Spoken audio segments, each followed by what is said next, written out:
তো। মুক্তিযোদ্ধা শব্দটি পবিত্র হলেও বাংলাদেশে তা নয়। বাংলাদেশের মুক্তিযোদ্ধারা গুপ্ত খুনি, তারা কসাই, ঘাতক, স্বার্থপর, দেশদ্রোহী এবং ভারতের দালাল। বিষয়টি সেন্সিটিভ, আমি তথ্য প্রমাণ দিয়ে বুঝাই দিচ্ছি। বাংলাদেশের মুক্তিযোদ্ধা নিয়ে ব্যাপক বিতর্ক রয়েছে। তারা ভুয়া, খাঁটি, ভারতের দালাল, বালের তালিকা, ভারতের তালিকা, মুক্তিযোদ্ধা, অমুক্তিযোদ্ধা, রাজাকার, আলবদর, আশামস ইত্যাদি। এই বিতর্কের অন্যতম কারণ বাংলাদেশে ৭১-এর শহীদরা মুক্তিযোদ্ধা নয়। যেমন ৭১ সালে ৩০ লাখ শহীদ, ২ লাখ সম্ভ্রম হারা মা বোনকে কেউ মুক্তিযোদ্ধা হিসেবে স্বীকার করে না। তাদের সংখ্যা নিয়েও প্রচুর বিতর্ক রয়েছে। জুলাইয়ে শহীদ মাত্র ২,০০০, অথচ জুলাইয়ে আহত প্রায় ৪০,০০০। দেখেন, ১৯৭১ সালে শুধু শহীদই ৩০ লাখ, কিন্তু তারা মুক্তিযোদ্ধা নয়। এজন্য মুক্তিযোদ্ধা শব্দটি পবিত্র হলেও বাংলাদেশে তা নয়। বাংলাদেশের মুক্তিযোদ্ধারা গুপ্ত খুনি, যারা দেশের মুক্তি এবং ধর্মের জন্য লড়াই করে তারা মুক্তিযোদ্ধা বা মুজাহিদ। আর এই দুইটা ক্ষেত্রেই মানুষ শহীদের মর্যাদা লাভ করে। ১৯৭১ সালে ৩০ লাখ শহীদ হলো, তারা মুক্তিযোদ্ধা হলো না। দেশে মুক্তিযুদ্ধ হয়েছে, মুক্তিযুদ্ধ সত্য, ৩০ লক্ষ লোক জীবন দিয়েছে। বাংলাদেশে কারা মুক্তিযোদ্ধা, কেন এবং কিভাবে তারা মুক্তিযোদ্ধা? বাংলাদেশ পাকিস্তান থেকে মুক্ত হয়েছে ১৯৭১-এর ১৬ ডিসেম্বরে। ওই দিন পাক বাহিনী কি কোনো মুক্তিযোদ্ধার কাছে আত্মসমর্পণ করেছে? আচ্ছা, ওই আত্মসমর্পণ দলিলে কোনো মুক্তিযোদ্ধার স্বাক্ষর আছে কি? পাক বাহিনী এই বাংলাদেশকে ছেড়ে ওরা যে ফিরে গেল পাকিস্তানে, এক্ষেত্রে কোনো মুক্তিযোদ্ধার সামান্যতম ভূমিকা আছে বলেন? নাই। তারপরেও এরা মুক্তিযোদ্ধা, তার মানে এই মুক্তিযোদ্ধারাই হচ্ছে গুপ্ত খুনি। এবার মুক্তিযোদ্ধার পরিচয় জানতে, মুক্তিযুদ্ধ কেন হলো? ১৯৭১-এর ২৫শে মার্চ রাতে কেন যুদ্ধ শুরু হলো? সেই ইতিহাস শুরু হয়েছে ১৯৭০-এর নির্বাচনের পর থেকে। ১৯৭০-এর নির্বাচন কিভাবে হয়েছে? এহিয়া খানের এলএফও মানে লিগাল ফ্রেমওয়ার্কের ভিত্তিতে হয়েছে। এলএফওর মূল ভিত্তি ছিল পাকিস্তানের অখণ্ডতা, দেশপ্রেম এবং পৃথিবীর বৃহত্তম মুসলিম রাষ্ট্র পাকিস্তানের ঐক্য বজায় রাখা। ১৯৭০-এর সেই নির্বাচনে শেখ মুজিবুর রহমান অবাঞ্ছিত ছিল। যেমন দেখেন, ২০২৬-এর ১২ই ফেব্রুয়ারি নির্বাচনে এই বালের লোকেরা, বাল মানে বাংলাদেশ আওয়ামী লীগ, ভুল বুঝবেন না প্লিজ, এই বালের লোকেরা নির্বাচনে অবাঞ্ছিত ছিল।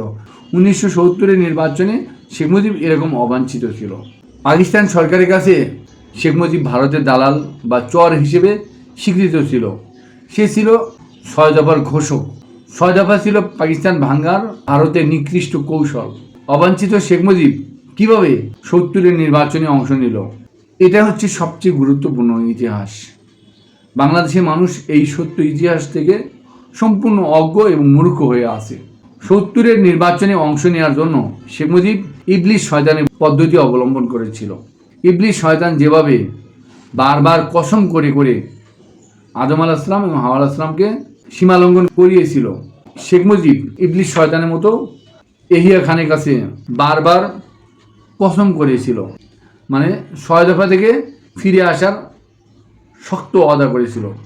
শেখ মুজিব এহিয়া খানের কাছে গিয়ে কোরআন ছুঁয়ে সুস্পষ্ট করে বলেছিল যে দেখেন, ৬ দফা তো আর কোরআন না যে চেঞ্জ করা যাবে না, বাদ, ৬ দফা বাদ, আমি ৬ দফা থেকে বেরিয়ে আসছি, আমি কখনো ৬ দফায় ফিরে যাব না, আল্লাহর কসম, কোরআন ছুঁয়ে কসম ইত্যাদি বহু রকম ওয়াদা করে করে এহিয়া খানকে প্রলুব্ধ করেছিল, মানে ম্যানেজ করেছিল। এহিয়া খানের মারাত্মক ভুল ছিল একটা, যে সে শেখ মুজিবের এই ওয়াদা বা প্রতিশ্রুতি কোনো লিখিত রাখেন নাই, সরাসরি সরল বিশ্বাসে তাকে নির্বাচনের সুযোগ দিয়েছিল। এর বাস্তব প্রমাণ ডক্টর ইউনূস লন্ডনে তারেক রহমানের সাথে যে বৈঠক করেছিল, সেই বৈঠকের কোনো লিখিত আছে কি? বৈঠকের কোনো লিখিত নাই। এখন ডক্টর ইউনূস মূলা খাচ্ছে, মানে গোড়ার ডিম পেয়েছে। এটা এহিয়া খানের এই সরল বিশ্বাসের সুযোগ শেখ মুজিবও নিয়েছিল। শেখ মুজিব এহিয়া খানের যে এলএফওর ভিত্তিতে নির্বাচনে অংশ নিল, তার লক্ষ্য ছিল কি? লক্ষ্য ছিল উভয় পাকিস্তানের প্রধানমন্ত্রী হবেন। এই সত্যটা সবচেয়ে বেশি বুঝতে পেরেছিলেন আমাদের ম্যাডাম বেগম খালেদা জিয়া, তিনি বারবার এই কথাটা উচ্চারণ করেছেন। শোনেন তার কথা। তিনি তো পাকিস্তানের প্রধানমন্ত্রী হতে চেয়েছিলেন, তিনি তো স্বাধীন বাংলাদেশ চাননি। নির্বাচনের সুযোগ পেয়ে ভারতের সহায়তায় শেখ মুজিব এই পূর্ব পাকিস্তানে নিরঙ্কুশ বিজয় লাভ করেন।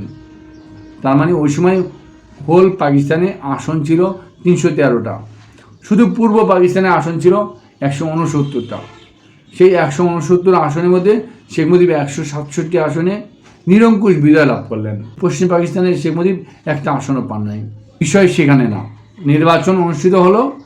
নির্বাচনের পর দিন শেখ মুজিব সম্পূর্ণ অন্যায়ভাবে বিশ্বাসঘাতকতা করে, ওয়াদা ভঙ্গ করে ঘোষণা দিলেন যে সব বাদ, 6 দফায় আমি ফিরে গেলাম, আমি 6 দফা থেকে এক চুল নড়ব না। শুধু তাই না, শেখ মুজিব এই 167 জন যে বিধিত সংসদ সদস্য সবাইকে 6 দফার উপরে অটুট থাকার ব্যাপারে শপথ বাক্য পাঠ করালেন। মানে শেখ মুজিব 6 দফায় যে ফিরে গেল, নিমক হারামি করলো, যে এই জাতির সাথে বিশ্বাসঘাতকতা করলো, তার সুস্পষ্ট প্রমাণ সকল বক্তব্যে, সকল ডকুমেন্টে আপনি দেখতে পাবেন। নির্বাচনের পর থেকে শেখ মুজিব এহিয়া খানের সাথে অসংখ্যবার বৈঠকে বসলেন, অসংখ্যবার আলোচনা করলেন। এই আলোচনার মূল ভিত্তি ছিল এহিয়া খান তাকে স্মরণ করে দিলেন, বললেন যে আপনি 6 দফা থেকে ফিরে আসুন, আপনি প্রধানমন্ত্রী। দেখতে পাচ্ছেন শেখ মুজিবকে উভয় পাকিস্তানের প্রধানমন্ত্রী হিসেবে ঘোষণাও দিয়েছিল এহিয়া খান। মানে তাকে অনেকভাবে বোঝানোর চেষ্টা করেছেন যে 6 দফা বাদ দিয়ে আপনি উভয় পাকিস্তানের প্রধানমন্ত্রী হন। না, এই গাদ্দার শেখ মুজিব, বিশ্বাসঘাতক, নেমক হারাম, মুনাফিক শেখ মুজিব তার মুনাফিকের উপরেও অটল থাকলেন। মানে এমন একটা ভারতের দালাল, এমন একটা ভারতের চর, তার মধ্যে এমন একটা ভারতের বীজ ঢুকানো ছিল যে বিশ্বাসঘাতকতা করে আবার 6 দফায় ফিরে গেল। এহিয়া খান বুঝাতে ব্যর্থ হলেন।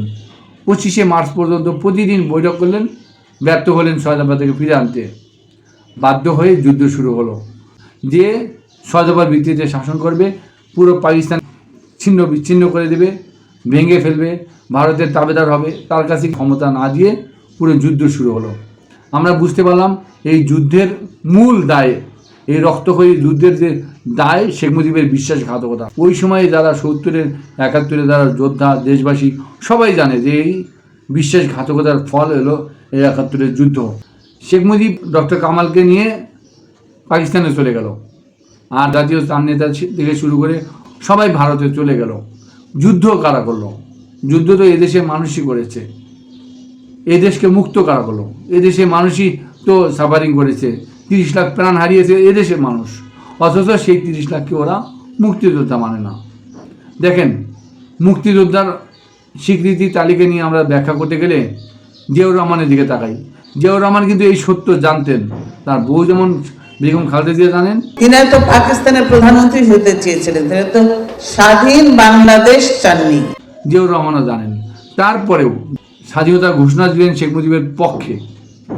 শুধু কি স্বাধীনতা ঘোষণা দিয়েছেন, জিয়াউর রহমান তার কমান্ডার জানজুয়াকে ঠান্ডা মাথায় খুন করেছেন।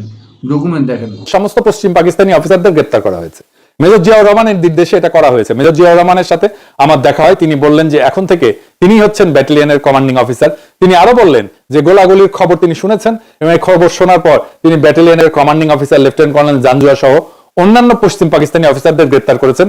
পরে ওদের সবাইকে মেরে ফেলা হয়েছিল। এইটা ক্যাপ্টেন শমসের মবিন চৌধুরীর সাক্ষাৎকার হিসেবে 1973 সালে পাবলিশ হয়েছিল। এইটাও স্বাধীনতা যুদ্ধের দলিল পত্র 9ম খণ্ডে আছে, পৃষ্ঠা 58 থেকে 59, গোলাম মুর্শিদের লেখা। একবার বিদ্রোহের সিদ্ধান্ত নেওয়ার পরে জিয়ার পেছনে ফিরে তাকাননি। 16 শহরে ঘাটিতে পৌঁছে তিনি তার সঙ্গী পশ্চিমা সৈন্যদের নিরস্ত্র করেন, কমান্ডিং অফিসারকে গ্রেপ্তার করেন তার কক্ষ থেকে এবং তারপর তাকে মেরে ফেলেন। ইংরেজি যেহেতু লিখেছেন, ঠিকই লিখেছেন তাই না, ওইখানেও জিয়াউর রহমান যে জানজুয়াকে হত্যা করে সেটা উল্লেখ করা আছে। যেমন আমি পরে শোনাই আর কি। Major Ziaur Rahman, after killing the West Pakistani commanding officer, announced the formation of the provisional government of Bangladesh from Chittagong radio station on March 26. Pakistani officer, তার লেখা থেকে আমি পড়ে শোনাচ্ছি। দেখেন, Major Ziaur Rahman, as second in command of a unit, is alleged to have treacherously called his commanding officer, Lieutenant Colonel Rashid Janjua, and some other officers of West Pakistan origin from their homes to the unit lines and had them killed in cold blood. ঠান্ডা মাথায় তাদেরকে হত্যা করছে। জিয়াউর রহমান শুধু জানজুয়াকে হত্যা করেননি, আরও অসংখ্য পাক সেনাকে হত্যা করে ভারতে চলে গেলেন। জিয়াউর রহমান যখন ভারতে ছিলেন, ভারত থেকে তার বউ বাচ্চাকে উদ্ধার করার জন্য অনেক ব্যর্থ চেষ্টা করেছেন। তার সাথে অন্য অন্য সেক্টর কমান্ডাররাও ভারতে ছিলেন। ভারত থেকে ফিরে এসে জিয়াউর রহমান বীর উত্তম খেতাব পেলেন।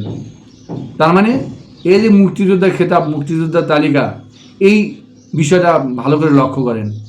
জিয়াউর রহমান জানজুয়াকে হত্যা করে চলে গেলেন, আবার দেশে ফিরে এসে বীর উত্তম কীভাবে হলেন? মানে ভারত তাদের ইনস্ট্রাকশন ছিল পাকিস্তানি নির্দিষ্ট ব্যক্তিদের হত্যা করতে হবে। যারা এরকম তাদের ভারতের ইনস্ট্রাকশন মতো হত্যা করতে পেরেছে, তারাই মুক্তিযোদ্ধা খেতাব পেয়েছে, তারাই মুক্তিযোদ্ধা হিসেবে তালিকাভুক্ত হয়েছে। দেখেন 9 নম্বর সেক্টর কমান্ডার মেজর জলিল, সেও কিন্তু সেক্টর কমান্ডার ছিলেন। তার কিন্তু মুক্তিযোদ্ধা খেতাব তো দূরের কথা, তালিকাতেও তার নাম নাই। আরও অসংখ্য মুক্তিযোদ্ধা আছে যাদের খেতাব তো দূরের কথা, তালিকাতেও নাই। এমএজি ওসমানীর দিকে তাকান। মুক্তিযোদ্ধারা যে গুপ্ত খুনি, বাস্তব প্রমাণ দেখেন। 1971-এর 19শে ডিসেম্বর, আপনার পিছনে ক্যাপশনে দেখতে পাচ্ছেন, এই কাদের সিদ্দিকী তার নেতৃত্বে প্রকাশ্য দিবালোকে 4 জন বুদ্ধিজীবীকে বেয়নেট দিয়ে খুঁচিয়ে খুঁচিয়ে হত্যা করা হলো। একজন ব্রিটিশ সাংবাদিক এই ভিডিও ধারণ করেছিলেন, সারা পৃথিবীতে এই ভিডিও ভাইরাল হয়েছিল। ভারত সরকার মানে চাপের মুখে পড়ে গেল। বাংলাদেশের স্বাধীন দেশের সর্বপ্রথম হুলিয়া জারি করলো ভারত সরকার এই কাদের সিদ্দিকীর বিরুদ্ধে। শেখ মুজিব দেশে আসা পরে এই কাদের সিদ্দিকী কসাই কিভাবে বীর উত্তম খেতাব পায় বলেন? এরা হচ্ছে মুক্তিযোদ্ধা খেতাব বা তালিকার বাস্তব নমুনা। মানে কাদের সিদ্দিকী অসংখ্য বুদ্ধিজীবীকে হত্যা করেছে, তাদের বাড়িঘর লুটপাট করেছে। আপনারা কাদের সিদ্দিকীর পরিবারের ভাই বোন আত্মীয় স্বজনের যে ঢাকা শহরে যে প্রপার্টি, সেটা ঘেটে দেখুন। প্রত্যেকটা বাড়ি এই বুদ্ধিজীবীদের কাছ থেকে ছিনিয়ে নেওয়া, ছিনতাই করা। কাদের সিদ্দিকীর বর্তমান বাড়ি সেটাও ছিনতাই করা, তার বোনের বাড়ি সেটাও ছিনতাই করা। মানে সে যত পাকিস্তানিকে হত্যা করেছে, যত বাড়িঘর লুটপাট করেছে, সেরকম খেতাব পেয়েছে। তার মানে আজকে যে মুক্তিযোদ্ধা খেতাব এবং তালিকার বাস্তব নমুনা দেখলেন। বাংলাদেশের মুক্তিযোদ্ধারা যে গুপ্ত খুনি, এ ব্যাপারে কি আরও প্রমাণ চান? আরও অসংখ্য প্রমাণ আছে। আপনি প্রত্যেকটা মুক্তিযোদ্ধার তথ্য ঘেঁটে দেখুন, যারা এই তালিকাভুক্ত আছে বা খেতাব প্রাপ্ত আছে। ওই স্পিকার মেজর হাফিজ বলেন আর যাই বলেন, এরা মুক্তিযোদ্ধা না, এরা হচ্ছে গুপ্ত খুনি। আমাদের জুলাই আন্দোলনে ঢাকা বিশ্ববিদ্যালয় থেকে যখন একটা স্লোগান আসলো, তুমি কে আমি কে রাজাকার রাজাকার, কে বলেছে স্বৈরাচার স্বৈরাচার।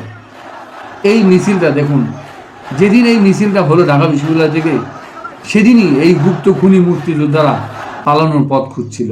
যাই হোক, খুব শীঘ্রই ইনশাআল্লাহ এই স্লোগানটা বাংলাদেশের জাতীয় স্লোগান হবে। জুলাই আন্দোলনে বিজয় হয়েছে শুধু এই একটা স্লোগান দিয়ে। এই বিজয়কে আমরা ধারণ করতে চাইলে, এই বিজয়কে রক্ষা করতে চাইলে আমাদের এই স্লোগানকে রক্ষা করতে হবে এবং বাংলাদেশের ওই গুপ্ত খুনি মুক্তিযোদ্ধাদের খেতাব, তালিকা, ভাতা, কোটা সুবিধা বাতিল করতে হবে।